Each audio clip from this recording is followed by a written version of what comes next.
inspirado, entrar na gente e poder ser algo que realmente transforma, algo que realmente possa ser vivido. Então, o que tem acontecido? Nós temos perdido muitas pessoas para isso. Quando chega lá no ambiente, fala assim, poxa, por que o meu pai, por que minha mãe nunca falou que existem livros históricos que relatam esse período de Jesus, esse período da expansão da igreja? Por que não tem isso? Aí o que vai acontecer? Ele vai cair na mente dele, vai entrar na mente dele aquilo que os professores lá universitários trazem de qualquer jeito, na maioria das vezes não por falta de conhecimento, mas é com uma intenção realmente maligna de deformar o caráter, de deformar o entendimento, de deformar tudo aquilo que a criança, que o adolescente, que o jovem tem de padrão, ele quer destruir isso aí. Agora, se você embasar bem dentro de casa, se você viver, se for um evangelho que você viva, isso não vai acontecer. Hoje nós vamos falar do homem à luz da Bíblia. Como eu disse aqui, eu não poderia trazer aqui algumas referências do obreiro, né? Que seja esposo de uma mulher só, que seja assim, que seja assado, que tem essa e aquela qualidade, essa e aquela peculiaridade. Mas o nosso objetivo, irmão, como igreja, nosso objetivo como sacerdote, não é instituir uma série de regras, uma série de leis, muitas vezes que nós forçamos o corpo a não fazer, mas que a mente e o coração está maquinando, está trabalhando contra você. Então, o que nós temos, então? Nós vamos compreender algumas coisas no campo da interpretação, no campo do entendimento, no campo do discernimento de algumas coisas. Então, a gente vai falar assim, não, hoje, a partir de hoje eu vou agir diferente. Não tem como eu mudar completamente a minha vida de uma página só. Virei a página. Hoje, quem mente não mente mais, quem fazia isso não faz mais, quem roubava não rouba mais, quem defraudava não defrauda mais.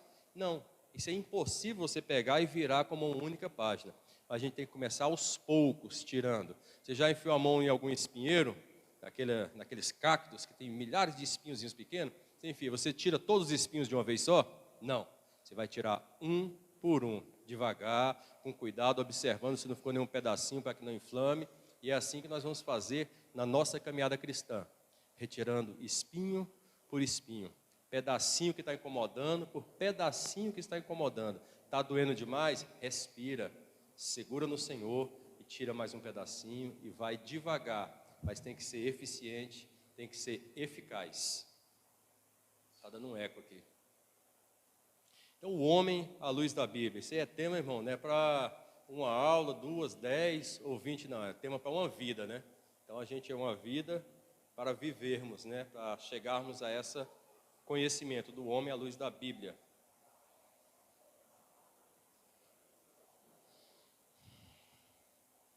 Primeiro Coríntios 6, versículo 9 e 10. E não sabeis que os injustos não herdarão o reino de Deus?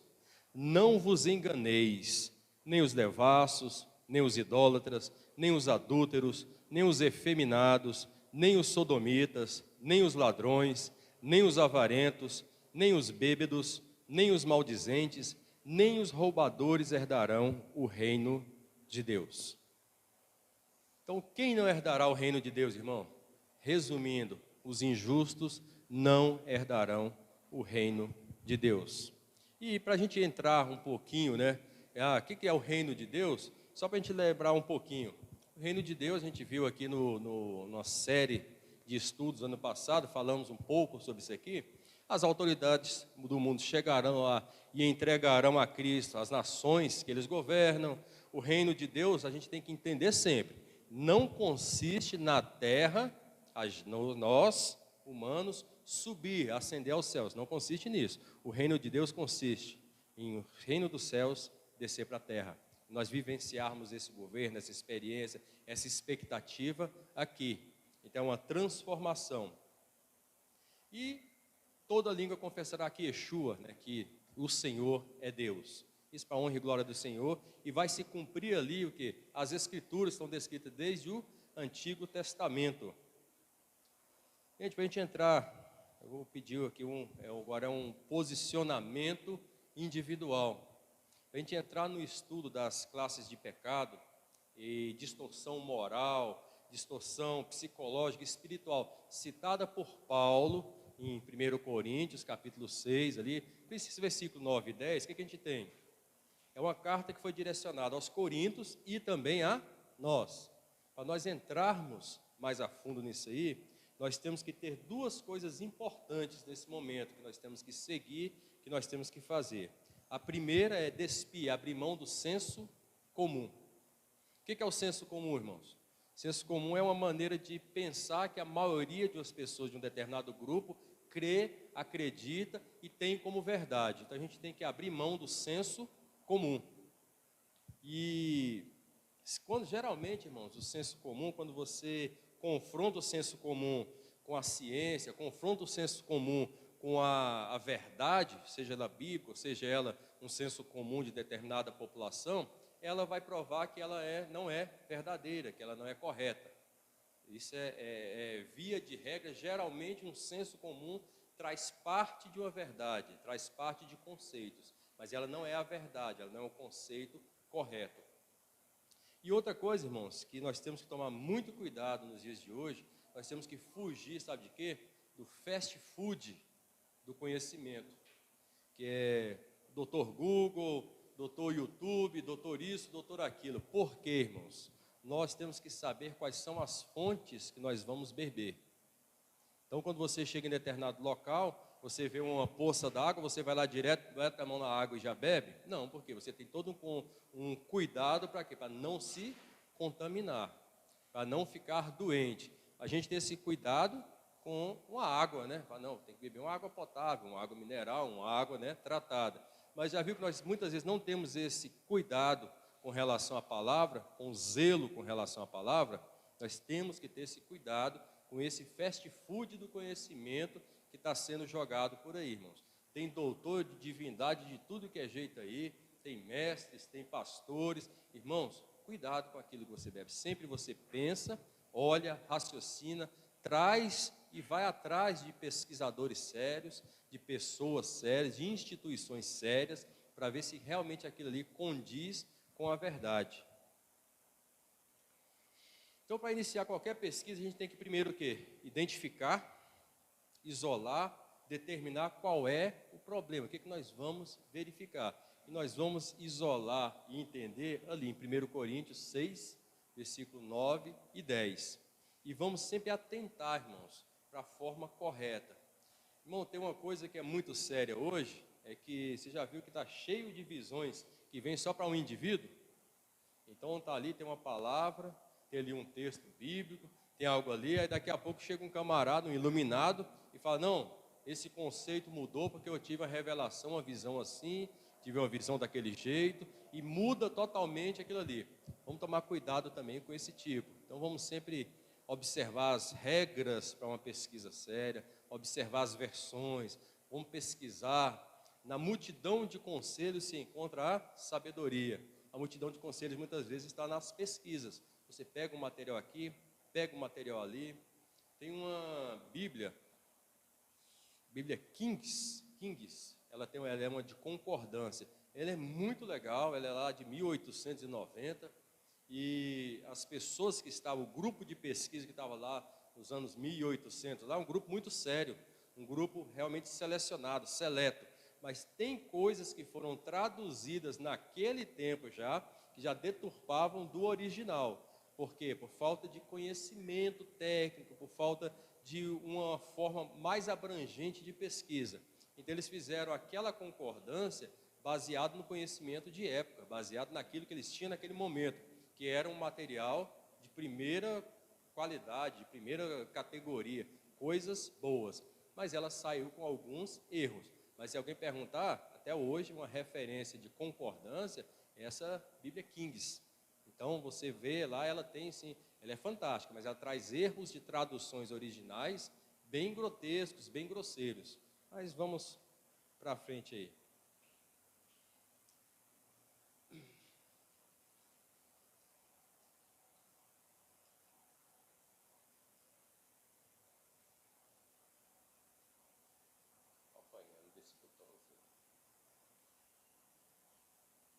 Primeiro Coríntios 6, 9 e 10. Não sabeis que os injustos não herdarão o reino de Deus?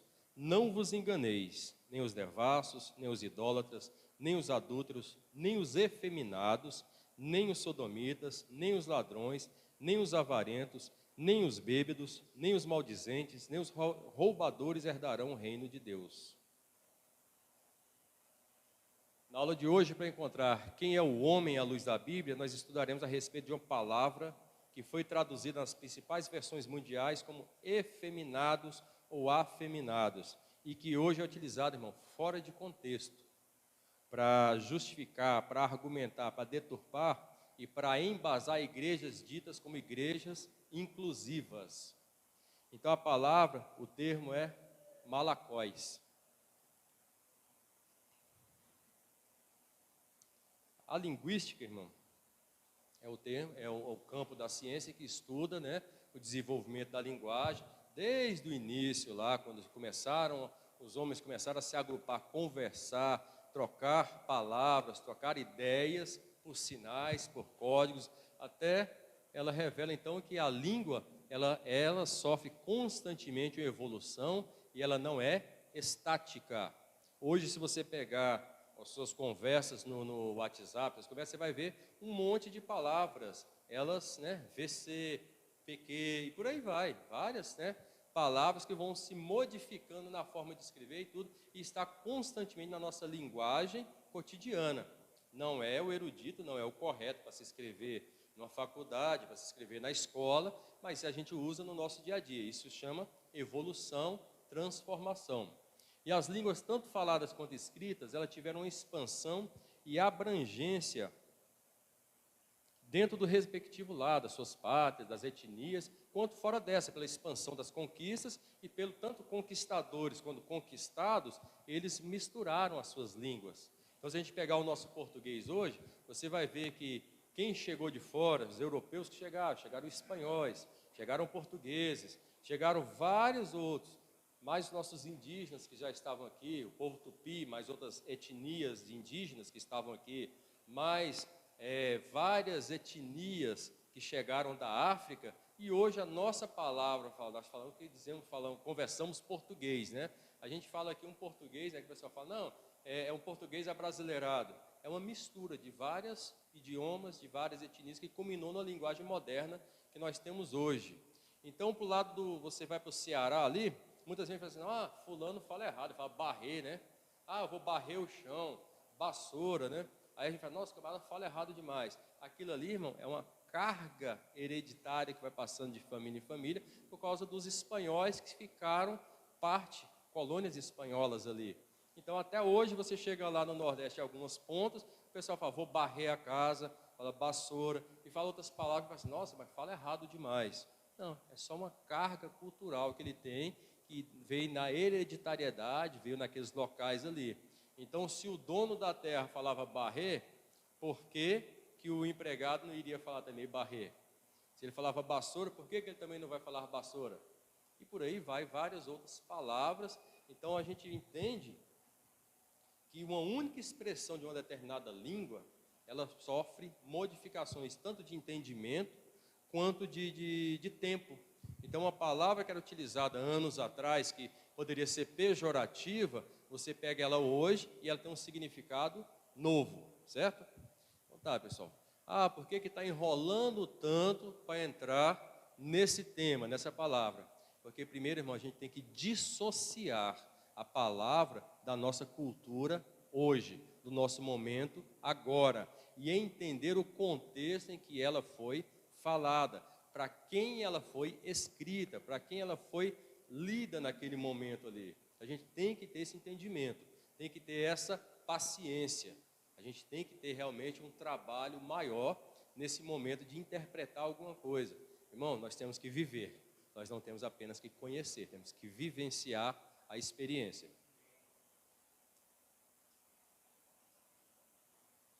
A tradução, irmão, não sei se tem algum tradutor aqui hoje, de línguas, a tradução, irmão,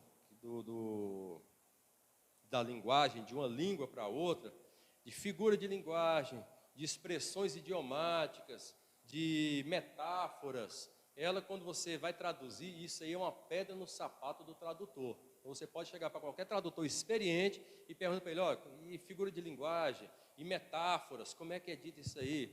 Como é que falam assim, não? Como é que consegue traduzir isso? Geralmente você vai pegar um texto em inglês pequeno e quando ele tem uma figura de linguagem, quando ele tem uma metáfora, né? Quando ele está escrito uma coisa, mas que quer dizer outra, que significa outra, geralmente o texto é pequenininho e na tradução ele fica bem maior. Por quê? Porque você tem que explicar aquilo que está dizendo. Você não vai pegar um dicionário de inglês ou o Google Translate, vai jogar o texto lá e vai ler, né, da forma que saiu a tradução. Não, isso não existe.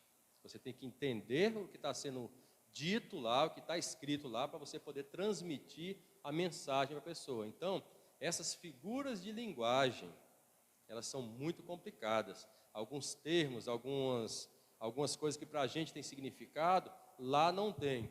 Eu não lembro se foi o FIFA, agora não lembro, é um desses joguinhos de futebol que foi quando começou. Não, agora ela vai vir em português com a narração do camarada lá da Globo, esqueci até o nome dele, rapaz. Quem? Não era Galvão Bueno, não, era o outro lá. Aí antes essa aí já é moderna, tem uma antes dessa aí, que agora me fugiu o nome dele, mas não vem ao caso. Só que qual foi o que eles exigiram? Que o que fosse falado pelo brasileiro fosse o que estava sendo narrado lá. Aí tinha um negócio que o camarada chegava quando chutava a bola, que errava o gol, que tinha um replay, o camarada falava assim, vai chutar ovo na ilha. Vai chutar ovo na ilha? Para a gente não tem significado nenhum. Chutar um ovo na ilha, o que tem a ver? Eu vou pegar um ovo numa árvore, vou jogar para cima, vou chutar. Para a gente não tem significado. Por quê? Porque foram obrigados a falar aquela expressão de linguagem, aquela figura de linguagem que tinha lá. E outro, ele falava assim, vai chutar a bunda de frango? Cara, eu olhava assim e falei, mas o que tem a ver? Mas se você chegasse lá no Texas, com o termo que foi falado lá no Texas, lá nos Estados Unidos, lá na parte norte, lá, tem um significado. Mas para o brasileiro jogando o joguinho aqui não tinha nada a ver, né? Então, essas figuras de linguagem, elas são aplicadas em determinado local, em determinada época. Talvez se você chegar hoje, lá no próprio Texas, lá, e falar esse termo em inglês, né? Chutar a bunda de frango, talvez não tenha nenhum significado mais hoje. Por quê? Temporal, anos 90, já passou, já ficou lá atrás. Então, os mais velhos vão saber o que diz, o que você está querendo dizer, os mais novos já não vão ter o mesmo entendimento. Não tem como a gente partir, irmão, para a palavra, o termo malaico, sem antes tentar delinear o contexto específico, temporal, o local ali que foi dito, que foi empregado, dissociando da cultura que nós pertencemos. Você entende isso? Não tem como hoje eu pegar essa palavra e traduzir com um dicionário moderno, traduzir com conhecimento moderno, com a linguística moderna desse momento. Na nossa cultura ocidental não tem como eu fazer isso. Então vamos começar por Corinto. Irmão, Corinto era muito antiga. Já no período neolítico, lá 5.000 anos antes de Cristo, lá já tinham humanos habitando, lá já tinha pessoas trabalhando, lá já tinha associações. E os moradores daquele local acreditavam que aquele pedaço de terra, cercado de mar de ambos os lados, eles acreditam que tinha sido formado por Corinto, que era filho de Zeus, e que o primeiro habitante que teve naquele local ali era Éfira, que era filha do oceano. Então você vê o contexto social daquele povo que começou ali a expandir os cuidados ali. Então, se você observar o mapa onde está localizado, eu não trouxe o mapa aqui, o local onde está localizado Corinto, você vai entender uma coisa bem interessante ali, que era um ponto muito estratégico. Você pegar um mapa, estiver de frente para o mapa, com o norte à sua frente, você vai ver que a Europa está logo à esquerda ali. Você vai ver que a Grécia está à direita. E naquela mesma localidade, você vai ter Esparta, você vai ter Atenas, tudo naquele local. Então, era extremamente estratégico. O que aconteceu logo? 2 portos. Fizeram um porto para receber as coisas da Ásia e um porto para receber as coisas da Europa. E o que eles faziam? Eles pegavam essas coisas daqui, por terra, mandavam para esse lado de cá e mandavam para a Europa. Pegavam da Europa e mandavam para a Ásia. Então você vê que era um entreposto comercial estratégico desde a antiguidade, muito visado e muito cobiçado por quem queria deter o poder político e o poder financeiro ali. Eles desenvolviam peças cerâmicas, produtos à base de bronze, coisas que eram muito caras. E ali eles conseguiam mandar nem tanto para a Ásia. Por quê? Porque a Ásia produzia excelentes peças de cerâmica, mas o bronze eles mandavam. E as cerâmicas eles mandavam para a Europa, bronze para a Europa, peças feitas em bronze, agregadas já de valor.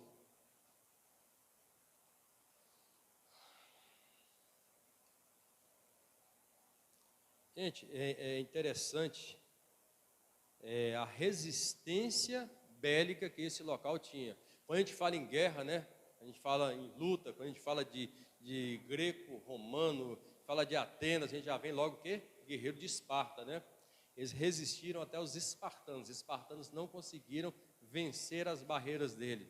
Não valia a pena perder homens para tomar aquilo ali. E olha que era um ponto muito estratégico. Mas Esparta não invadiu esse ponto. Eles resistiram aos espartanos. Então eles tinham uma tecnologia bélica avançada para o momento. Eles tinham características, cuidados e zelos com a terra que impedia essas invasões. Uma cidade grega que tinha uma mistura étnica grande também. Não era só gregos que tinham naquele local, tinha várias outras pessoas. Chegava um camarada no navio vindo da Ásia, gostava daquele local, tinha alguma habilidade, sabia fazer alguma coisa, o que ele fazia? Ele se instalava ali. Chegava pessoas de toda a Europa, chegava ali, tinha alguma habilidade, via alguma coisa que poderia fazer, ficava ali também. E ela tinha um poder tão grande, irmão, que a Grécia, né, para não perder, falou, não, vamos manter como sendo uma cidade grega, vamos deixar ela ser emancipada politicamente. Ela era emancipada politicamente, financeiramente, ela tinha esse poder, só para fazer parte daquele grupo grego que tinha ali. Em 657 a 625 a.C., foi governada, sempre tem um camarada muito inteligente, né? Que fala assim, rapaz, eu tenho muito poder, eu tenho muito dinheiro, vou expandir, vou conquistar tudo. Se ele tivesse ficado quietinho ali na dele, investindo internamente na resistência daquele local, ele teria prosperado muito. Mas não, ele pegou riqueza, pegou povo, pegou material bélico e começou a conquistar, a expandir os seus horizontes. Ele cruzava parte do Golfo, dos estreitos que tinham, para conquistar outras cidades ali. Isso durou pouco, por quê? Porque quando você pega parte do seu povo, da sua riqueza e da sua força bélica e manda, o que acontece com o que fica aqui? Fica enfraquecido. E isso enfraqueceu e empobreceu. Ao invés de estar fazendo transações comerciais, estava pensando guerra. E isso aqui durou pouco tempo.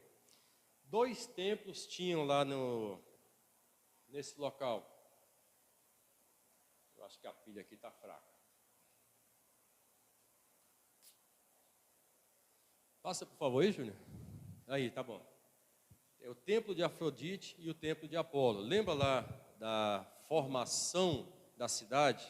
Os primeiros moradores lá, quando chegaram as religiões, esses deuses chegaram lá, eles falaram, né, que era filho, foi criado pelo próprio Corinto, que foi habitado pela filha do mar. Então lá tinha 2 grandes templos, de Afrodite e o de Apolo. Só no templo de Afrodite, irmão, tinha 1000 sacerdotisas nessa época, 625, 400 antes de Cristo, tinha naquele local lá 1000 sacerdotisas, só no templo de Afrodite, que elas eram sacerdotisas de cunho sexual. Então, a pessoa que ia adorar nesses templos tinham esses serviços dessas sacerdotisas. E no final da tarde, todos os dias, essas 1000 sacerdotisas desciam para a cidade e para os portos para se vender, para gerar lucros, para gerar renda para aquela seita desses templos. Então, essa era a peculiaridade. A gente tem um Joaquim Percepes, alguma coisa assim, é um grande historiador, depois eu vou lembrar o nome dele aqui.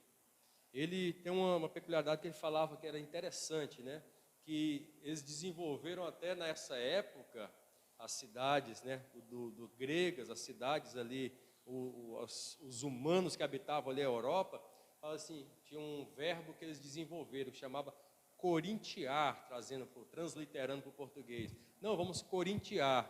Quer dizer, nós vamos fazer tudo aquilo que nós não podemos fazer na nossa terra aqui, nós vamos fazer lá, que são esses prazeres desmedidos, esses prazeres carnais que eles iam para realizar nesse local. Então eles iam ali, tinham um turismo muito similar, né, se a gente observar hoje, ao turismo que tem em alguma parte do nosso país, né, que é o turismo sexual. Então lá tinha também, pela facilidade, pela forma cultural que tinha naquele local ali.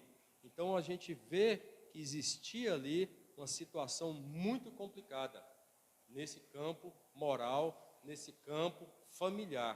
Então você vê que nos locais onde isso é muito forte, as famílias são fracas. Então as famílias são destituídas de valores morais verdadeiros. Às vezes são casados, o pai, tem a mãe, tem os filhos, tem os avós, tem os tios, tem um núcleo que olhando, você fala, pô, está tudo certinho. Mas as práticas morais, as práticas internas que eles têm, não condiz com aquilo que é o ideal. Em 146 antes de Cristo, Cristo não havia nascido ainda na forma humana. Múmio era um imperador romano muito estrategista, um camarada muito inteligente. Ele passou anos vendo toda aquela região, percebendo os pontos fracos, percebendo os costumes, vendo quais eram os horários que as pessoas estavam mais distraídas, e ele conseguiu infiltrar grande número de soldados naquele local, indo em busca desse turismo que eu acabei de falar, um turismo sexual. Ele conseguiu ir colocando, ele foi colocando aos poucos vários romanos dentro daquele local, foi colocando, passando armas, passando tudo, e ele vai, sitia, ele cerca os dois portos, que entrava alimento, que entrava renda, que entrava riqueza. Quando ele sitia, o que acontece? Ele corta as ligações externas que Corinto tem. Então isso 146 antes de Cristo, pessoal. Vamos nos situar aqui, porque eu quero que vocês entendam o contexto do povo que estava morando ali quando Paulo chega. Então 146 antes de Cristo, Múmio chega com toda essa estratégia, consegue passar soldados, consegue passar armas, consegue colocar um número gigantesco de pessoas ali dentro. Ele vai e faz um cordão de isolamento, sitia ali Corinto. E ele dessa forma, usando essa estratégia, ele consegue destituir o governo que ali estava e ele destruiu aquela cidade. O exército destruiu. Ele simplesmente não tomou posse, não. Ele destruiu. Por quê? Corinto representava a última resistência grega ao Império Romano. Era uma pedra no sapato do Império Romano, era uma vergonha.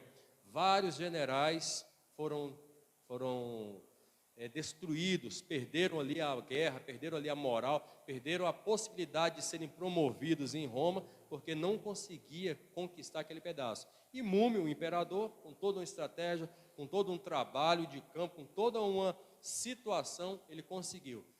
Não tomou posse, ele destruiu essa cidade. 100 anos mais tarde, ou seja, 46 anos antes do nascimento de Cristo, aqui mesmo, que a cidade foi reconstruída. Então eles deram um castigo ali, de 46 anos de destruição, de desolação. Meu irmão, você sabe o que acontece num país devastado? Você sabe o que acontece numa terra devastada? Tem fome, tem miséria, tem coisas inomináveis, né? Tem terror. Então eles deixaram 46 anos se passar para fazer, não, agora vamos reconstruir na nossa maneira, da nossa forma. Então a cidade foi reconstruída em cima daqueles pilares de crendice, trazendo outras crendices. Mas quer ver uma coisa interessante, irmãos? O culto de Apolo e de Afrodite nunca deixou de ser feito naquele local.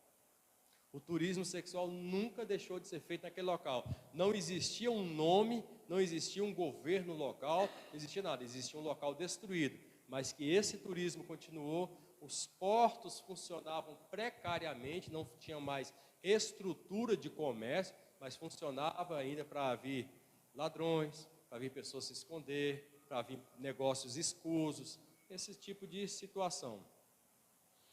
Então, vamos lá. A reconstrução da cidade foi feita 46 anos antes de Cristo nascer, certo? Então, 46 anos se passaram depois, né? Cristo nasce, está lá o ano zero, Cristo vive mais 33 anos, certo? Aí vem, Cristo é crucificado, tem toda essa situação que todos nós já conhecemos.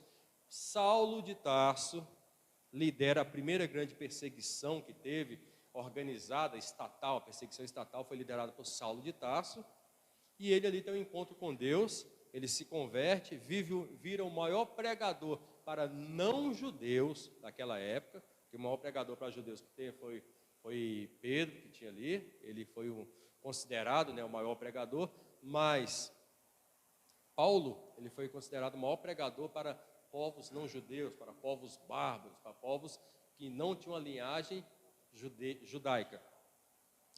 E ele tinha acesso às cidades romanas, mesmo depois de ter encontrado com Cristo. Por quê? Porque ele possuía dupla nacionalidade. Ele tinha cidadania romana. Como já falei, Corinto possuía 2 portos estratégicos, um que ligava ao Oriente e outro ao Ocidente.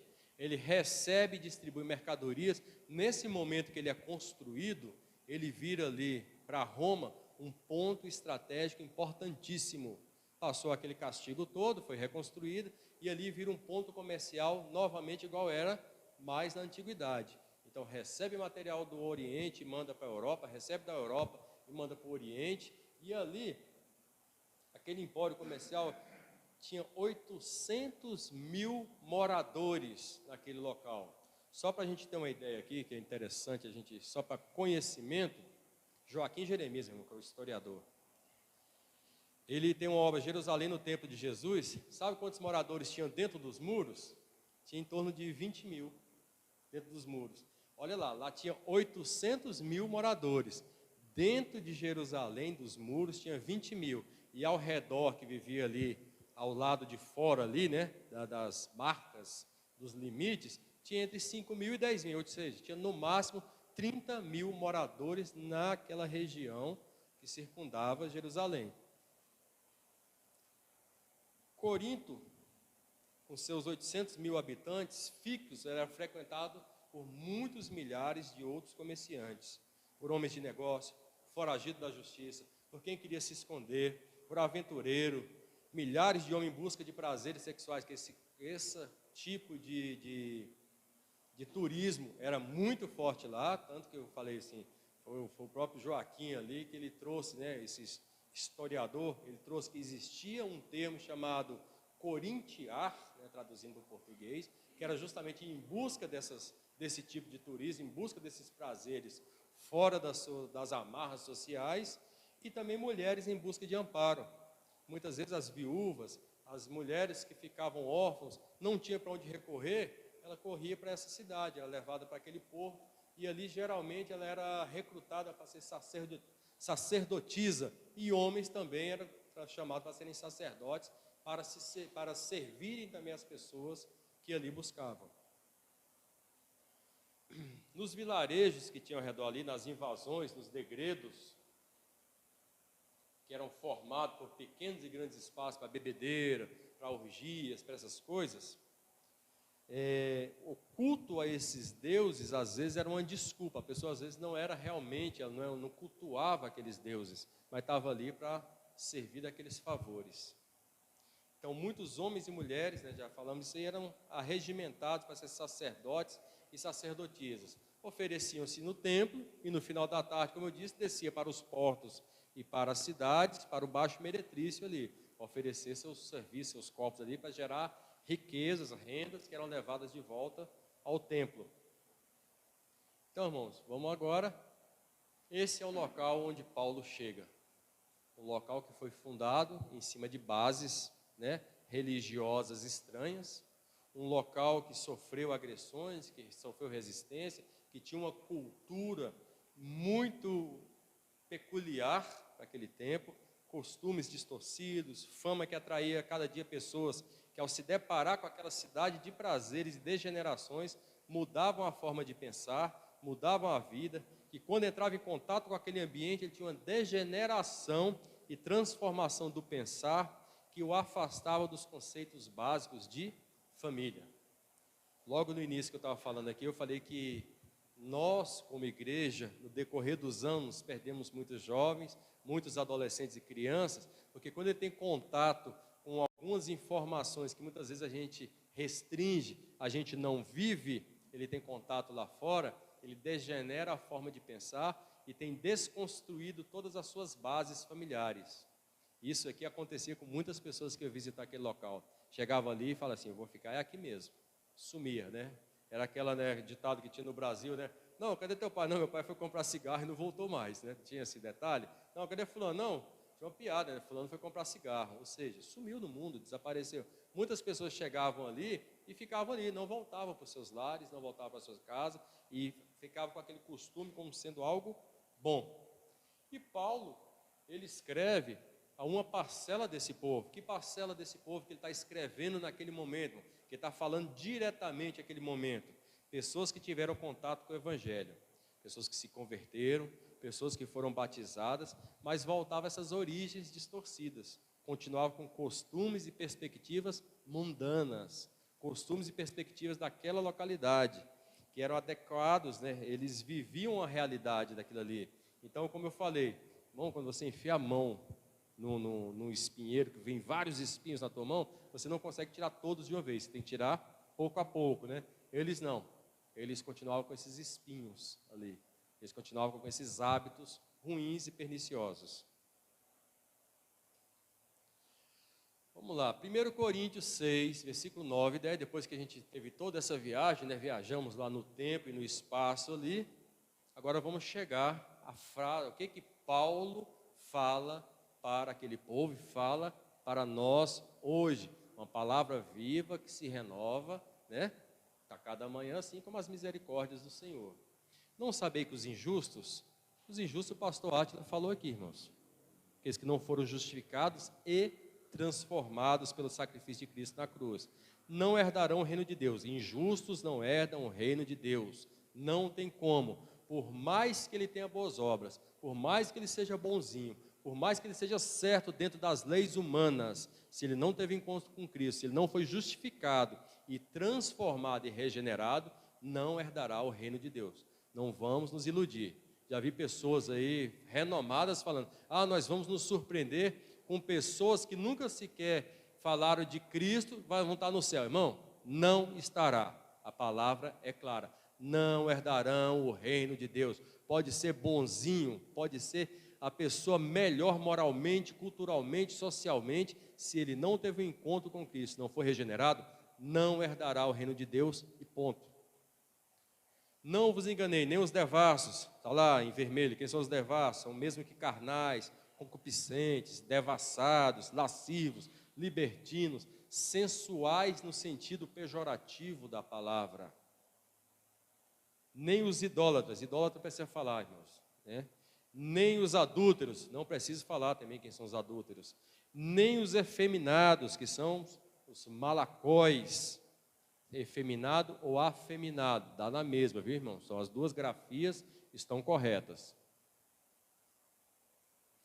Nem os sodomitas, irmão, sodomia eu acho que é a palavra que mais sofreu modificação desde o tempo lá de Sodoma e Gomorra até os dias de hoje. É uma palavra que tem origem bíblica. Por que origem bíblica? Origem dentro da história do povo de Deus. Era usada para designar atos praticados pelos moradores da cidade de Sodoma, tanto homens quanto mulheres, irmãos. Não era somente naquele momento lá de Sodoma e Gomorra, somente para homens não, viu? Por muitos anos, sodomia era interpretada como práticas sexuais de homem com homem, mulher com mulher, de estupros, atos não consensuais, e mais tarde foi aplicado para designar o quê? Prática de sexo anal. Então, ou seja, já foi deturpado ali, mas nós não vamos entrar nesse mérito agora de interpretação.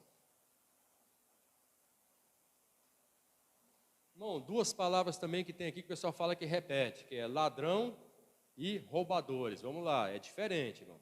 Ladrão, ele toma dos outros com o uso de violência e da força. Lembra que eu falei assim, pessoal, quando nós vamos começar, vamos fazer uma viagem aqui, vamos fazer um estudo, vamos destituir das nossas crenças, daquilo que a gente sabe hoje, da nossa costume de época, certo? Do hoje. Veja bem. Ladrão, se você for pegar hoje, irmão, um estudo de ladrão, de que rouba, que isso, de assaltante, você vai ver, tem vários. Esquece isso aí, irmão, do hoje, e vamos para os ladrões. Ladrão, nessa descrição, é que toma do outro com o uso da violência, com o uso da força. Ele chega e comete aquilo ali, beleza? E nem os avarentos, que é aquele que não é generoso e que tem um apego, irmão, tão demasiado ao dinheiro, tem um desejo tão ardente de acumular riqueza, que ele é dizimista só porque da palavra diz que se ele dizimar, ele vai prosperar, porque senão ele não dizimava também não, irmão. Então a gente tem visto hoje no nosso meio, não é só hoje não, nos últimos 20 anos aí, irmãos, pessoas, entendeu, dentro da igreja, pessoas que desenvolvem trabalhos estratégicos, tudo, que se você for olhar realmente para o coração dele, é um avarento, viu? Nem os bêbados aqui nas maiores das versões está bêbados, a mesma também, as duas grafias estão corretas, nem os maldizentes, viu, pastor? Esse maldizente vai ser tema para outra aula, viu? Porque esse maldizente aí, quando a gente chega na raiz da palavra que ela foi lançada lá, vai ter muito homem aí, irmão, que vai tá deserdado também aí, viu? Que às vezes o pessoal fala, não, que a falação, a fofoca, isso, né? Ah, não, a fofoca, tem uma frase antiga que diz que a fofoca é uma peculiaridade, é uma qualidade feminina. Mentira. A fofoca é uma peculiaridade humana. Humano. É do ser humano. E o ser humano não foi justificado, que não foi regenerado. Que se ele é justificado e é regenerado, ele não tem essa prática mais. Olha o espinhozinho na mão aí para retirar, hein, irmão. E nem os roubadores, meu irmão. O que é o roubador? Chegou ali, ó, ladrão está lá em cima, roubador está lá embaixo. É aquele que fica com aquilo que não lhe pertence. Esse mesmo termo aqui, ele é utilizado, irmão, lá quando fala dos dízimos, das ofertas. Ah, mas em quem me roubais? Entendeu? Em quem me roubais? Naquilo que não é dele, ele continua, ele se apropria. O roubador, irmão, é aquele camarada que chega aqui também, pega essa taça aqui, né? A água, no final ele vai colocar na bolsa e vai levar para casa, não era dele. Eu usei a violência para levar essa taça? Não, não usei a violência. Mas eu roubei, eu tomei para mim aquilo que não é meu. Aí eu achei uma carteira cheia de dinheiro, tem um CPF, tem a identidade, tem uma conta d'água com endereço camarada. Ah, achado não é roubado. É, irmão, é roubado sim. É roubador, você está ficando com aquilo que não pertence a você. Você não está sendo, nesse sentido aqui, não está sendo ladrão, mas está sendo um roubador. Nenhum desses citados aqui herdarão o reino de Deus. Irmão, quer ver o desserviço que nós temos hoje no estudo das coisas? Lembra que eu falei, pessoal, vamos fazer duas coisas. Primeiro, vamos sair do senso comum. Segundo, vamos fugir do fast food do conhecimento, dos doutores youtubers, dos doutores, né, do Google, né? Cadê? 2016, teve um debate envolvendo duas figuras que para mim são figuras engraçadas. Felipe Neto e o outro deputado federal, pastor, doutor em divindade, Marco Feliciano. Olha que bacana. Então dá para imaginar, irmão, que coisa boa, não saiu aí não, né? Erro semântico, erro de Bíblia, de ambos os lados. Cara, pode falar o que quiser de Felipe Neto, que ele é isso, que ele é aquilo. Felipe Neto, ele é muito inteligente, irmão. Ele é um camarada inteligente. Ele muitas vezes se faz de besta, ele se faz de bobo, mas ele é uma pessoa perspicaz, ele é uma pessoa inteligente, ele tem conhecimento de muitas coisas. E ele se preparou para o debate. Ele se preparou. Então ele já separou termos e assuntos já para provocar. Todo esse debate aí em 2016 ocorreu depois do Felipe Neto ter desrespeitado o outro, chamado de imprestável, de escória, de pior pessoa do mundo. Aí tem um debate. Aí os dois fingindo, né, ali a educação, com agressão velada, que eu coloquei até ali, uma pseudo-educação. Cada um queria provar não a verdade, irmão, mas queria provar que o outro estava errado. Você já viu discussão também dentro da nossa casa, que eu falo igreja desse jeito? Eu chego aqui e falo, não, Renato, não é assim não, porque não sei o quê, eu não quero provar a verdade, eu quero provar que eu estou certo. E o Renato, não, porque é assim, por isso e isso. Ele no fundo, ele já interpretou, ele já viu que não é aquilo que ele está dizendo, mas ele tem que provar que é mais inteligente do que eu. Ele tem que provar que tem mais conhecimento do que eu. E ele vai destruir aquilo que eu creio, e eu vou querer destruir aquilo que ele crê.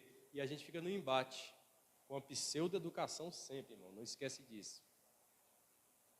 Felipe Neto começou com a abordagem, irmão, num determinado momento, dessa palavra malacói. E ele falou assim, essa palavra de origem hebraica. Irmão, ali, quando ele falasse aquilo ali, eu já chegava de solo, ó, já cortava todo o argumento dele, irmão. Malacói não é hebraico, irmão. Lembra o contexto em que foi dito aquela palavra, para que povo era aquele ali? Para um povo de formação greco-romana, não era para judeus que Paulo estava falando, irmão, presta atenção, não eram judeus, era povo greco-romano, não estava conversando com judeus, e não tinha uso nenhum de palavra greco-romana, irmão, é de origem grega, e foi aplicada por Paulo no discurso em um local, historicamente com raízes e costumes greco-romanos.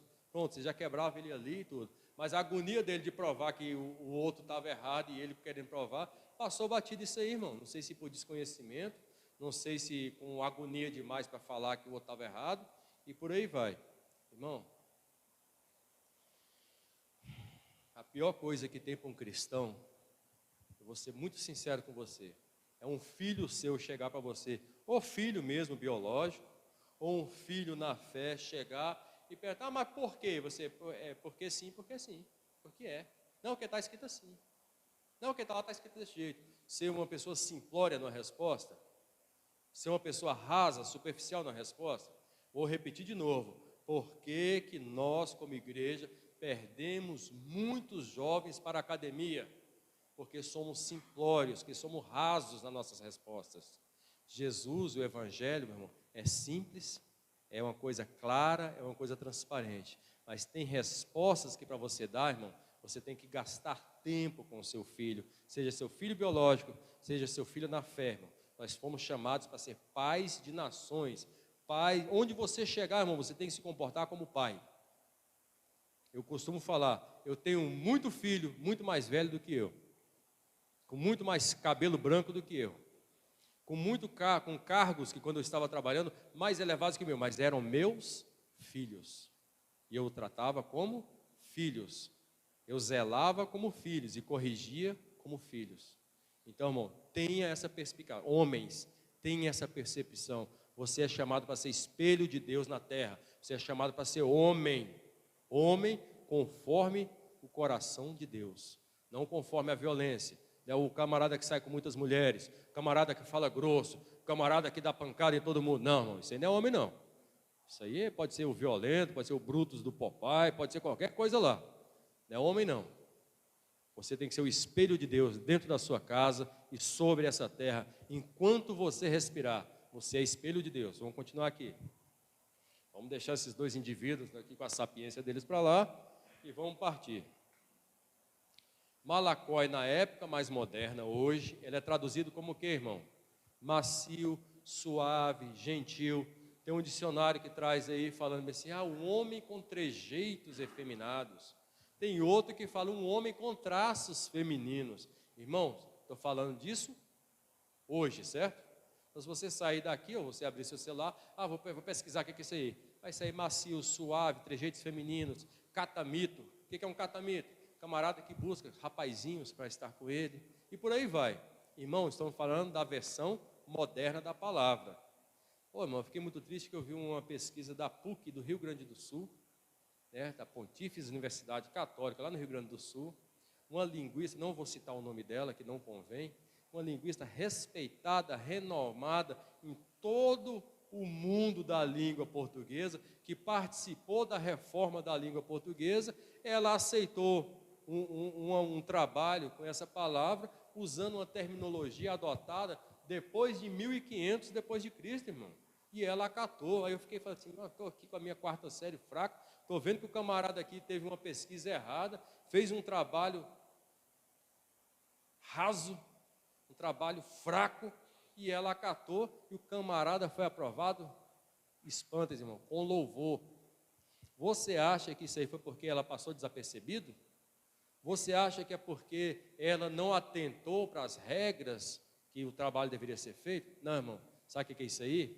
É realmente uma estrutura governamental e mundial que trabalha para que isso seja implementado e deturpado. Hoje esse trabalho está lá, dizendo que Malacói, no sentido literal e original, era um catamito, ou seja, eram aqueles romanos que tinham aqueles rapazes que serviam lá nas saunas, que serviam, que cuidavam do serviço lá, que eram os escravos individuais dele. Irmão, errado, não tem nada a ver com o contexto original da palavra.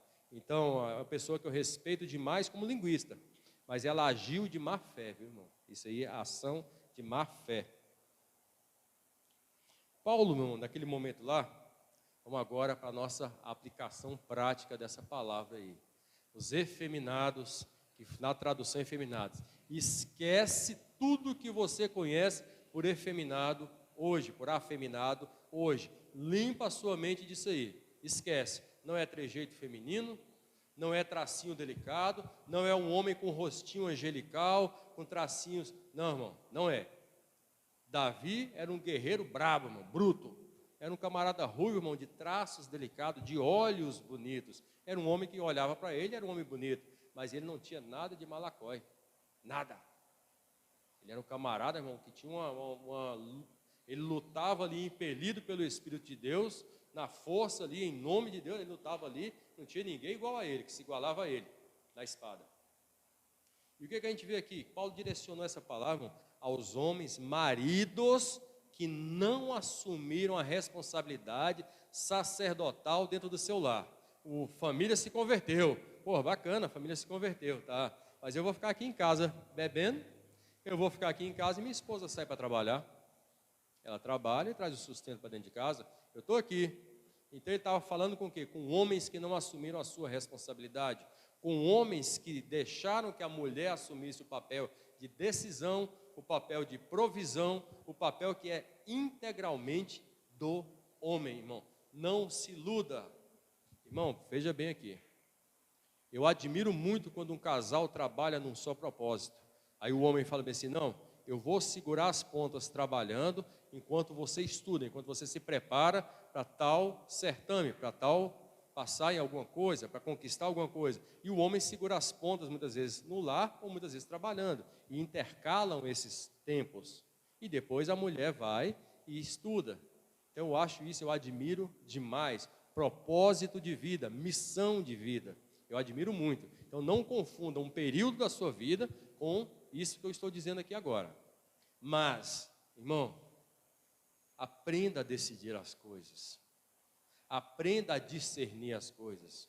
Aprenda a ter o poder de prover o seu lar, irmão. A provisão é responsabilidade sua.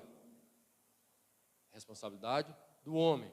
Ah, mas minha esposa ganha mais do que eu. Legal, irmão. Continua fazendo a provisão do seu lar. Trabalhe num só propósito. Não tem problema nenhum. Ah, você passou num concurso mais fraco, você tem um emprego mais fraco. Ela passou no concurso melhor? Bom, irmão. Não tem problema nenhum. Continue sendo o provedor da sua casa. Continue sendo o direcionador do seu lar. Continue tendo uma visão que Deus tem para a sua vida. Então, homens e irmãos com mãos frouxas, eles não assumem responsabilidade. Eles não assumem a direção do seu lar. Eles não assumem a criação dos seus filhos. Ele não se preocupa com a família. Vendo um caso agora de conhecidos, um tempo desse, eu conhecia já esse casal, mas eu não sabia de uma peculiaridade, que ele não queria fazer nada de construtivo, nada de melhoria, nada de benfeitoria naquele local onde eles habitavam. Por quê? Porque quando eles se casaram já estava no nome dela, e se eles separassem não tinha nada. Irmão, quando foi que esse homem pensou em família? Dia nenhum, irmão. Momento nenhum, irmão. Quando foi que ele teve uma atitude de homem para com aquele local? Nunca. Nunca teve. Então a gente tem que tomar muito cuidado, irmão. Tem umas coisas que eu vou ser muito sincero, eu fico zangado. Tem umas coisas que eu fico muito zangado. E tem outras, irmão, quando eu escuto, irmão, eu não fico nem zangado. Eu fico com tanta vergonha que eu me calo. Eu tenho que segurar muitas vezes para a lágrima não descer no olho, irmão. De tristeza. De vergonha. Irmão, o mundo está destituído de homens. Um dia eu estava conversando com o Henrique aqui. Falei, Henrique, é triste quando você chega e você vai no coral evangélico. Não tem um homem, irmão. à frente do coral. Vai na frente de uma sala de crianças, não tem um homem dando aula, irmão. Vai na sala de adolescentes, não tem um homem responsável por aquilo ali. Vai nos jovens, a mesma coisa. Muitas vezes diz que é o casal. Não, o casal é responsável. Irmão, pelo amor de Deus, o casal é responsável, o camarada não tem atitude de homem, tem mão frouxa. Essas crianças vão se espelhar em quem, irmão? Não tem a piada lá, fala assim, pai, o que quer ser homem? Não, homem é isso, é decidir, é falar assim, quando eu crescer eu quero ser homem igual a minha mãe. Ué, irmão, eu quero ser homem igual a minha mãe. Porque minha mãe que decide, minha mãe que provê, minha mãe que compra, minha mãe que faz, minha mãe que dá a última palavra. Não, pelo amor de Deus, irmão, seja homem. Vamos chegar mais para frente aqui para você não deturpar o pensamento. Uma parte aqui muito bacana que eu gosto ali, ó.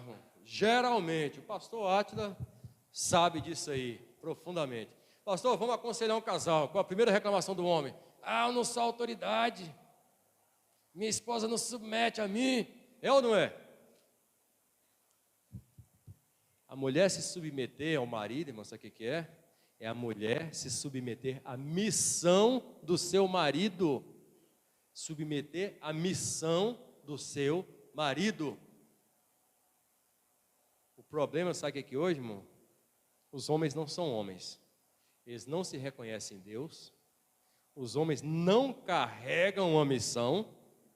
E se não carregam uma missão, irmão, como é que vai haver submissão da esposa? Irmão,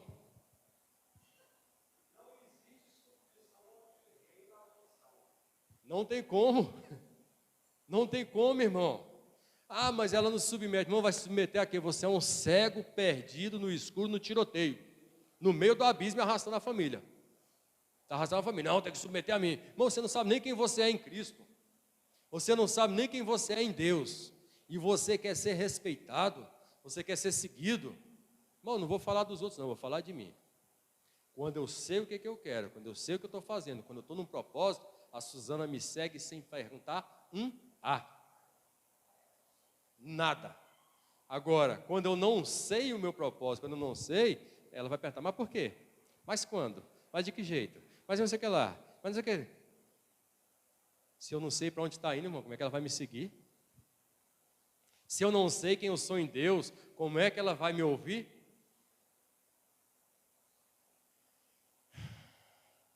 Um homem sem missão, irmão, ele cria um caos tão grande na família, em casa, na sociedade, no Estado. Hoje nós estamos vivendo um caos mundial.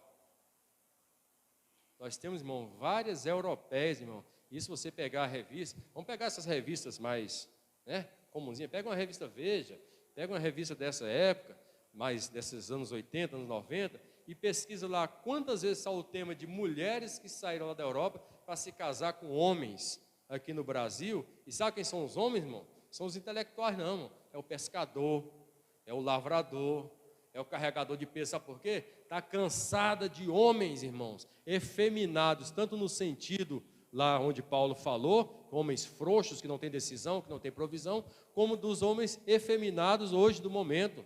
É o camarada, irmão, com perspectivas, com não sei o quê, com jeitinhos, com trejeitinhos forçosos. Não são coisas que ele nasceu daquele jeito. Irmão, você chega no Nordeste, lá no interior, tem um camarada que consegue sentar com a perninha cruzadinha, bem cruzadinha, que fala fino, fala mansinho. O cara não é efeminado não, irmão. O camarada é um homem. Ele cuida do lar dele, cuida da casa dele. Então não confunda as coisas. Ele nasceu, cresceu, ele tem aquele jeito dele, ele tem aquela vozinha peculiar, mais fina, mas ele é homem. Ele não é homossexual, ele não é um efeminado, um afeminado, não é nada disso. Ele tem aquilo ali. Mas hoje em dia o camarada chega, meu irmão, vou falar o nome da faculdade também não, chega na faculdade hoje e tal, amanhã ele já vem, aí quer um cabelo rosa, quer uma unha não sei das quantas, quer usar uma saia daquele jeito. O camarada andava, irmão, andou a vida inteira com o pé, na frente do outro. Daqui a pouco ele está se requebrando todo, ele está todo, sabe, meu irmão, forçoso. Um dia eu perguntei para o camarada, meu irmão, por que você anda desse jeito? Você já viu alguma mulher andar na rua desse jeito? Que não sei o que ele é. É o camarada usando farda, irmão. Usando farda. O que as pessoas fazem nos seus interiores, dos seus lares e tudo, não condiz a mim, irmão, julgar nem determinar, não condiz a mim avaliar. Quando eu converso com um casal hétero, eu não fico imaginando nada. Quando eu vejo um camarada que ele tem um relacionamento com outra pessoa do mesmo sexo, eu não tenho que imaginar nada também. Mas a partir do momento que eu conheci o camarada de um jeito, aí ele chega com um trejeito, eu perguntei, amigão, por que você está assim? Ele me dava liberdade de perguntar. Por que você está andando desse jeito? Já viu alguma mulher andar de farda assim? Não, você não andava assim, por que você está andando assim? Cara, ele deu uma desconstruída naquilo ali. Eu falei, cara, não estou aqui debatendo gênero, não estou aqui debatendo nada, suas preferências. Eu quero saber por que você está fazendo assim. É para agredir, é para confrontar, é o quê? Passou vários dias, um dia ele chegou para mim e falou assim, é para agredir e é para confrontar, porque eu quero quebrar esse paradigma. Eu falei, pronto, irmão, já entendi o que você quis com essa sua atitude, agredir, confrontar, quebrar paradigma. Entendi. Porque você não vê... Tem uma amiga, ela... Toda vez que chegava para conversar comigo, ela morava com outra mulher, toda vez que chegava assim, pois é, porque o esporte, aí a Fórmula 1, porque o futebol, não sei o que lá. Um dia eu falei assim, amiga, abracei, né, apertei assim, falei assim, fala um negócio, conversa esses assuntos comigo não, que eu não gosto desses assuntos não.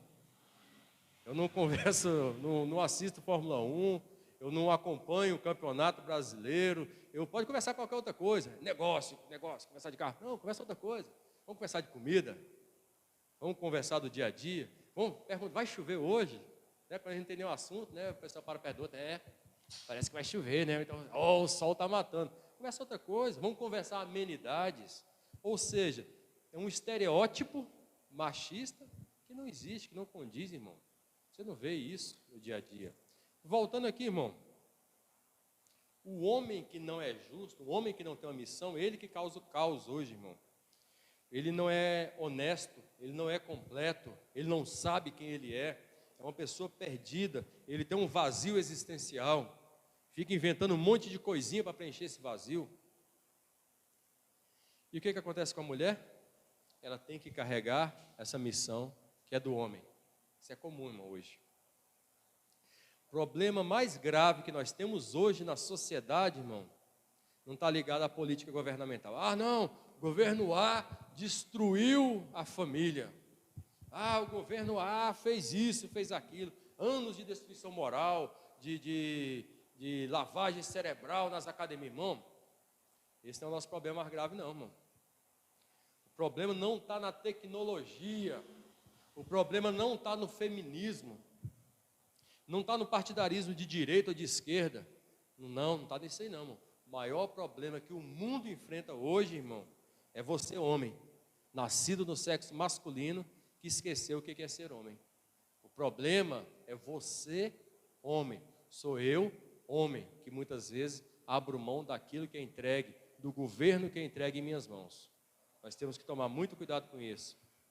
Um homem sem missão, irmão, ele gera caos espiritual, ele gera caos moral, ele gera um declínio familiar, e a culpa são sempre, irmão, não se iluda, homens frouxos, no sentido de não saber qual é a sua missão. E isso, irmão, vai te deixar fora do reino de Deus se você não se consertar. Essa frouxidão vai te deixar fora do reino de Deus se você não se consertar. Se eu viver essa frouxidão, eu vou ficar fora do reino de Deus. Homem, seja homem, tenha caráter. Grava uma palavrinha no seu coração, na sua mente. Estão usando demais, aí a palavra é até modinha agora. Mas não é porque é modinha não, ela tem que ser vivida. Hombridade. O que é hombridade, irmão? Integridade, honestidade, honradez, coragem, tudo isso não está nesse contexto, e outras cocitas mais, mas guarda a hombridade aí como isso aí, coragem, integridade, como força, como valores, tenha hombridade. A falta de hombridade, quando você não tem hombridade, ela te classifica, irmão, nesse trecho aí, sabe qual é o trecho? Efeminado segundo o discurso de Paulo. Você pode ser o cara mais bruto, você pode mastigar aí abelha, mel, escorpião aí, engolir tudo esses favos aí, pode comer prego, pode bater com a cabeça na quina da parede para ver se ela cai. Aqui nessa coluna aqui cai mesmo, irmão, não bate não, tá? Essa aqui cai. Então você pode fazer isso aí, pode chutar a ponta de faca, pode fazer o que quiser. Se você não tiver hombridade, é frouxo, está fora do reino de Deus. Está classificado lá na classe de homens que não herdarão o reino de Deus. E agora? Vou chorar. Agora não sei o que. Não, vou procurar. Sabe o que vai acontecer com muitos irmãos? Aqui dentro não. Há quantas pessoas que vão escutar essa história? Aqui não, aqui só tem homem com hombridade. Homem segundo o coração de Deus. Vão procurar, irmão, uma brechinha na lei, na palavra, para ver se isso é verdade, que a gente está falando aqui, que a gente está conversando, está debatendo nessa manhã, se isso é verdade. Irmão, não está no seu modo de vestir, não está no seu modo de falar, não está na sua forma de andar, no tipo de cabelo, de barba ou de cara lisa, de se você anda, se você é mais educado, se você é mais fino, não está nisso aí não, viu, irmão? A frouxidão está no seu caráter, na sua forma moral de pensar e como é que você foi o seu encontro com Deus e se você está vivendo esse sacerdócio dentro da sua casa.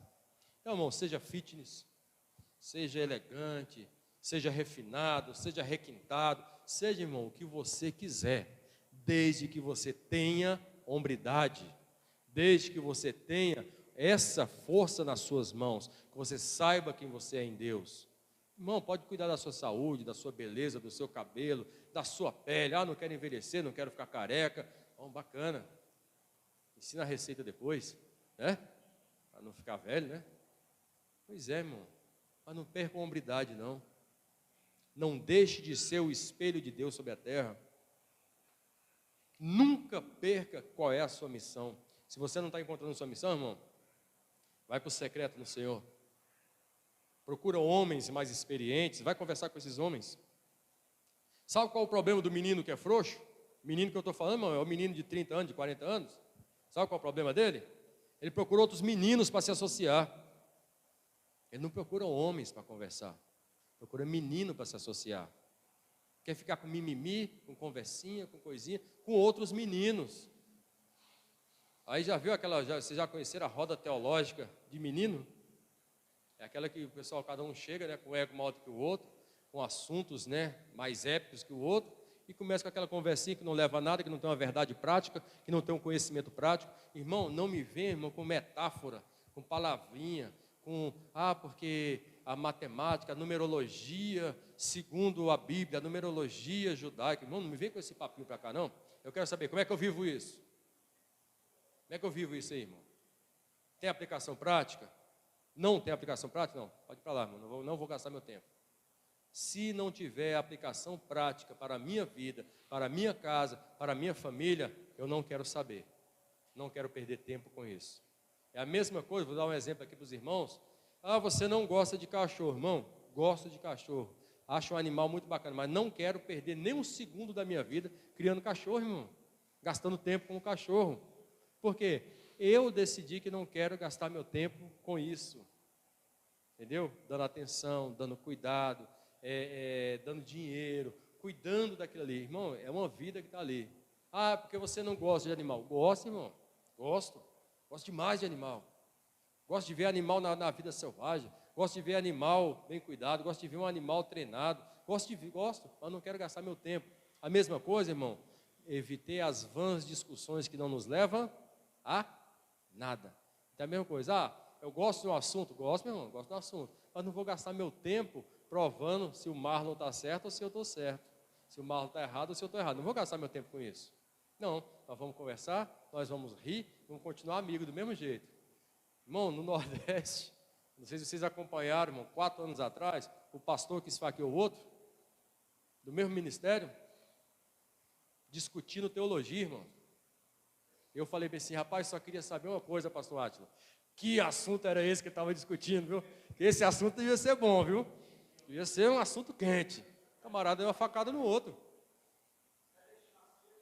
Quem levou o outro para o hospital? O pastor que deu a facada levou ele para o hospital. Morre não, irmão, morre não para a gente discutir mais. Né? Morre não. Chegou no hospital, foi preso, não sei como é que desenrolou. A única curiosidade que eu tive nessa história, que assunto teológico era esse, irmão? O delegado que deu a entrevista, ele estava segurando para, né, um assunto sério, né? Esfaqueou o outro, violência, ele estava segurando para não rir. Não, eles estavam numa discussão teológica e a boca dele estava apertada. Eu falei assim, que discussão era essa? O mais importante, o repórter não colheu a informação. Qual era a discussão teológica? Irmão, não tem discussão teológica nenhuma que vai fazer eu brigar com ninguém. Tem discussão política nenhuma que vai fazer eu brigar com alguém, não. Eu aprendi na minha vida. Essas últimas eleições aí me ensinou muito. Ensinou na carne. Pessoas que deixaram de ser amigas, pessoas que deixaram de ser família por causa de bobagem. Não, irmão, você vota em quem você quiser votar, você, né, torce para o time que você quiser torcer, tem uns times aí que sofrem mais que os outros, né, que tem bullying todo dia nos grupos, mas é assim mesmo, ele vai crescendo, o pastor é forte, ele aguenta, entendeu?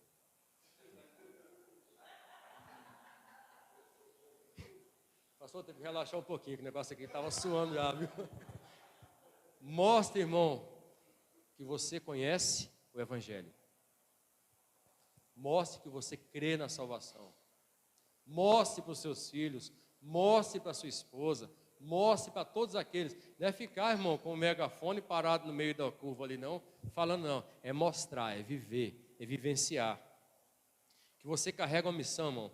Dessa forma, a sua esposa e a sua casa vai submeter a mesma missão que você está empenhado. E você, irmão, vai ser próspero. A sua casa vai ser próspera. A sua casa vai poder se chamar uma família sacerdotal. Família sacerdotal não é só a família do pastor não, tá, irmão? Que o pastor, a pastora, as missionáriazinhas, não é assim não, irmão. Família sacerdotal tem que ser a sua. A família segundo o coração do Senhor. Homem segundo o coração de Deus. A mulher vai falar bem assim, como é que eu posso seguir, pastor Átila, esse homem aqui, se eu não sei nem quem ele é? Eu não sei para onde ele está indo, eu não sei se ele tem uma missão, eu não sei o que ele quer da vida, eu não sei o que ele está pensando, ele não é o provedor do meu lar, ele não aconselha os nossos filhos, ele não é meu protetor, ele não é meu amparo, ele não me ensina, ele não me edifica em nada, ele não é o espelho de Deus dentro de casa, ele não ora, ele não atua, ele não é um guerreiro. Eu tenho medo se voar uma barata aqui dentro, se o grito que ele vai dar lá dentro, o desespero que vai gerar. Isso é sério, irmão. Conheci um cabra corajoso aí, meu irmão, que quando casa, a esposa tinha que ir lá e matar a barata, porque ele estava em cima do sofá, abraçado com o filho, sapateando em cima do sofá. E não é mentira, irmão. Crente, cristão, irmão, casado, pai de filho, ó, que exemplão, hein? Abraçado com o filho em cima do sofá, sapateando. Mata! Quase que eu falei o nome da esposa. Mata! Quase que o nome da esposa escapou aqui. Se você não é exemplo da sabedoria de Deus, irmão, como é que você quer ser seguido? Se você não é intercessor, se você não é um guerreiro, se você não é alguém que protege, alguém que guarda. A mulher hoje, meu irmão, ela é independente, ela trabalha, ela prospera, ela conquista espaços. Aí sabe o que vai acontecer? Ela vai trazer uma missão para dentro de casa. Aí, na pior das hipóteses, na melhor das hipóteses, pastor, ia ficar duas missões. Ia ficar da esposa e do esposo. Mas o que vai acontecer? O esposo não tem missão, aí ele vai se sentir humilhado, diminuído. Irmão, se você tiver uma missão e for clara, pode ter certeza, a sua esposa ela vai olhar e vai pegar essa missão contigo. Ela vai levar junto contigo. Seja o espelho de Deus dentro da tua casa. Homem, descubra-se em Deus, busque a face de Deus, seja espelho de Deus. Isso é muito sério, isso é muito grave, isso é urgente. O problema mundial hoje é isso: o homem não se relaciona com Deus, o homem não sabe quem ele é, mas ele quer exigir que a esposa seja submissa, não à missão dele, mas submissa à ordem dele. Ô meu irmão, acorda, acorda. Vive o Evangelho. Trabalhe em parceria com a sua esposa. Trabalhe em parceria com seus filhos. Ande com eles, gaste tempo de qualidade com eles. Gaste momentos com eles. O pastor falou aqui, tem gente que está esperando a pandemia acabar para ter mais tempo, como é que é, né? Não entendo como é que é isso não. Como é que vai ser isso aí, não? Como é que o cara vai querer ter mais tempo? Nós precisamos, sabe de quê, homens? Escutem, homens.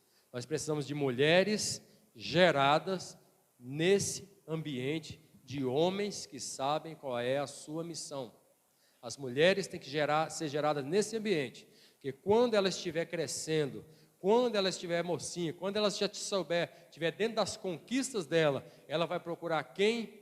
Um homem que seja homem e saiba quem ele é em Deus, para que ela possa estar junto com ele em uma missão determinada. Nós precisamos de mulheres geradas nesse ambiente, um ambiente saudável, um ambiente segundo o coração de Deus, que elas possam falar assim: eu quero um esposo que seja igual ao meu pai, parecido com o meu pai, com o coração igual ao do meu pai, com o caráter igual ao do meu pai, que ela não fuja, ai, Deus me livre, de casar com um homem igual ao meu pai, Deus me livre, tenha medo, está repreendido. Não, meu irmão.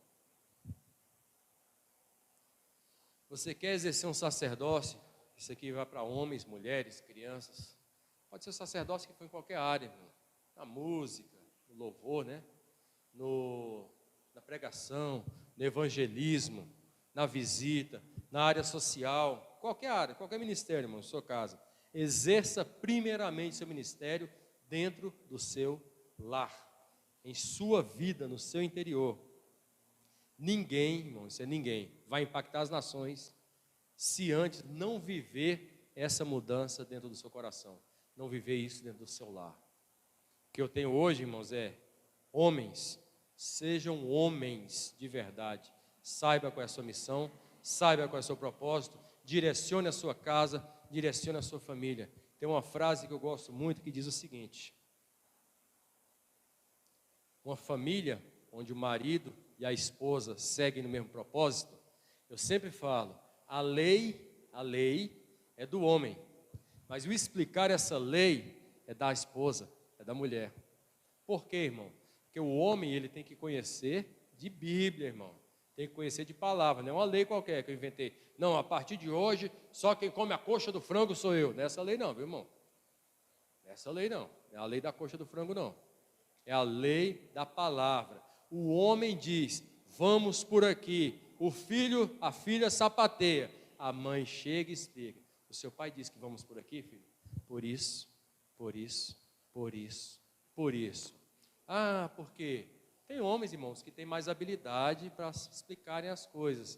Mas um homem explicando para um adolescente revoltado também do sexo masculino, geralmente vai ter, né, aquele negócio ali, né? De natureza humana, de hormônio humano, vai ter um embate. Mas se a mãe chega e quebra aquilo ali, fala assim: olha, meu filho, seu pai fala isso porque ele te quer o bem, por isso, por isso, por isso e por isso. O que eu mais tenho visto, irmãos, hoje em dia, o que eu mais vejo é: não, teu pai falou isso aí porque teu pai é chato mesmo, você não sabe que teu pai é chato? Não, rapaz, liga porque tua mãe falou. Não, que a tua mãe não sabe de nada não, não é assim? Irmão, cadê o propósito? Cadê o ir? Cadê o seguir? Cadê a parceria? Para que submisso os dois com a mesma missão? Cadê? Homem, esse papel é seu, hein? Essa responsabilidade é sua. Acorde, seja homem, não esteja contado entre esses que Paulo fala, os quais não herdarão o reino de Deus. Você pode cumprir a lei que quiser, a lei humana, a lei da palavra que algumas pessoas fizeram, né? Um dogmazinho a ser seguido, tem que ser isso, tem que ser aquilo, marido e mulher só, tem que ser daquele jeito, não pode ter dívida, tem que ser dizimista, tem que ser ofertante fiel. Irmão, se você não for esse homem, segundo a luz da Bíblia, você não herdará o reino de Deus. Toma cuidado. Se você não teme pela sua vida, tema pela vida dos seus filhos, tema pela sua descendência, tema pelas pessoas que estão te observando. Você é responsável por essas pessoas, não só pela sua casa, mas por todos quantos estão te observando. Você é responsável, sim, por eles. Irmão, nós estamos cercados por uma tão grande nuvem de testemunhas. Está na palavra, não está? Seja homem, tenha integridade, tenha hombridade, tenha força e, principalmente, conheça o coração de Deus. Vamos ficar de pé? Deus, Tu és tão maravilhoso, meu Pai. Toda honra, toda glória e todo louvor sejam sempre a Ti.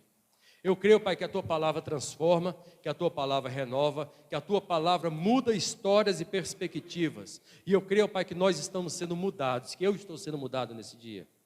Que eu estou sendo transformado pelo agir da Tua palavra, pelo agir, Pai, da Tua unção, pelo agir da Tua virtude. E acredita, Pai, que homens e mulheres dessa igreja, que as crianças, que os jovens, adolescentes estão sendo ministrados também.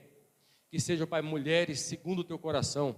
Que sejam homens, ó Pai, com hombridade, Pai, com valores conquistados diante do Teu treino, do Seu trono. Que o Senhor possa realmente, ó Pai, adestrar a mão desses homens, da força, da coragem, da dignidade, que eles resistam nos dias maus e que não sejam daqueles, ó Pai, que voltam, Pai, que fogem para a perdição, mas daqueles que avançam, Pai, para conquistar, para perseverar e para ter uma parte no Teu reino, ó Senhor. Em nome de Jesus, eu abençoo cada homem que está nesse local, cada homem que ouve a Tua palavra, que seja uma casa, Pai, formada por homens de verdade, por pais de nações, por pais biológicos fortes, coração de Deus nessa terra, por homens que são espelhos de Deus dentro do seu lar e por onde quer que passe, Senhor. Que em nome de Jesus nós possamos estar fortalecidos em Ti. Amém. Glória a Deus, Deus.